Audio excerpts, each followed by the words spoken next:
Saudara-saudariku yang terkasih, Pace e Bene. Sabda Tuhan yang kita renungkan pada hari ini diambil dari Injil Lukas pasal 18 ayat 1 sampai dengan 8. Tuhan sertamu.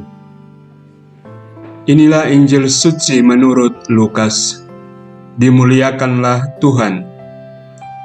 Pada suatu ketika, Yesus menceritakan suatu perumpamaan kepada murid-muridnya untuk menegaskan bahwa mereka harus selalu berdoa dengan tidak jemu-jemunya.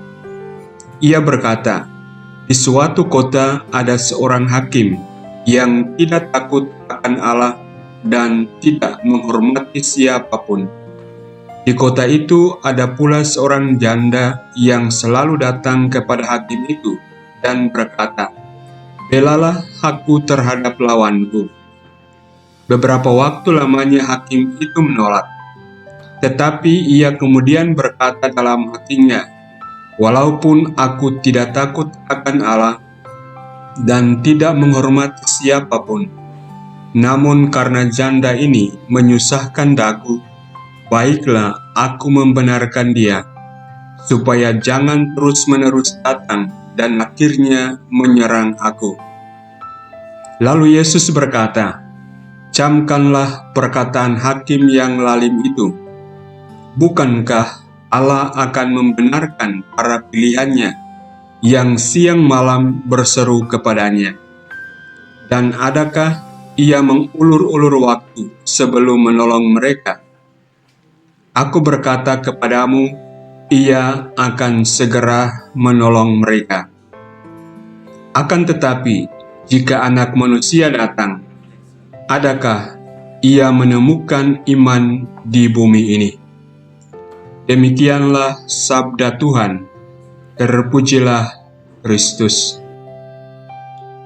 Saudara-saudariku yang terkasih, hakim yang kita dengarkan dalam Injil ini mau membantu si janda itu bukan karena cinta, bukan terutama karena maksud menolong, akan tetapi karena kepentingannya sendiri, yaitu ia tidak mau diganggu.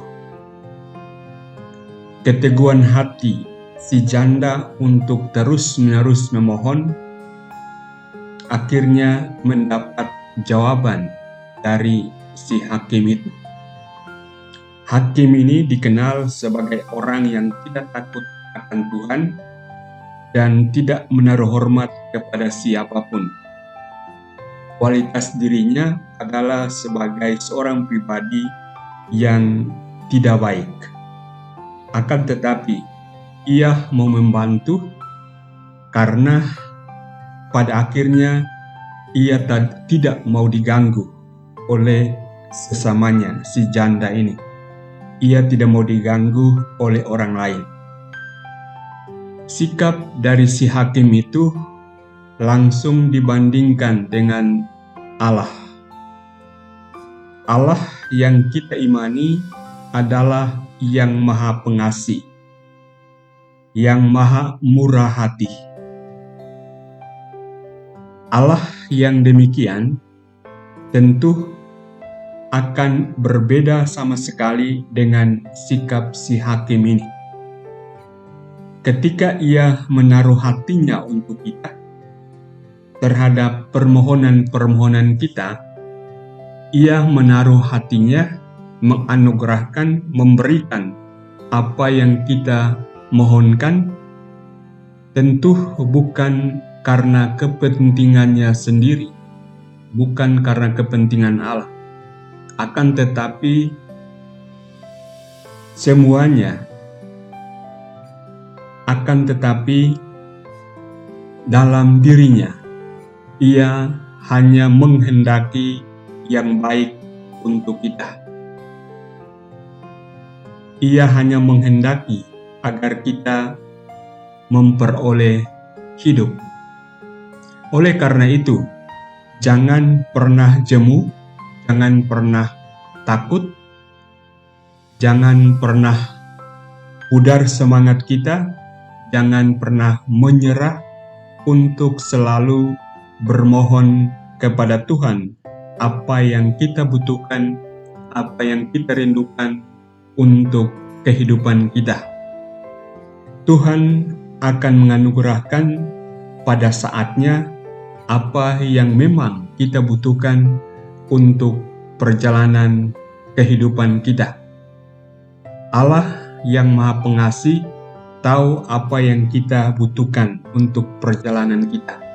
Karena itu haruslah kita percaya bahwa apapun yang kemudian terjadi atas kehidupan kita, itulah yang terbaik untuk kebaikan kita. Allah mengetahui apa yang terbaik untuk kita, dan karena itu Ia akan mengaruniakan juga apa yang pas, apa yang cocok untuk perjalanan kehidupan kita. Pada bagian akhir Injil ini, ada sebuah pertanyaan tentang iman. Ketika Anak Manusia datang, apakah Ia menemukan iman di sana? Jadi yang penting adalah kita harusnya tetap mengimani, tetap percaya bahwa Allah adalah penyelenggara kehidupan kita, dan Ia akan mengaruniakan apa yang kita butuhkan untuk perjalanan kehidupan kita. Tugas kita adalah tetap senantiasa menyerahkan diri kita kepada penyelenggaraannya melalui doa-doa kita, melalui permohonan-permohonan kita sebagai ungkapan bahwa memang kita hanya mengandalkan Tuhan sebagai kekuatan kita di dalam perjalanan kehidupan kita. Tuhan memberkatimu.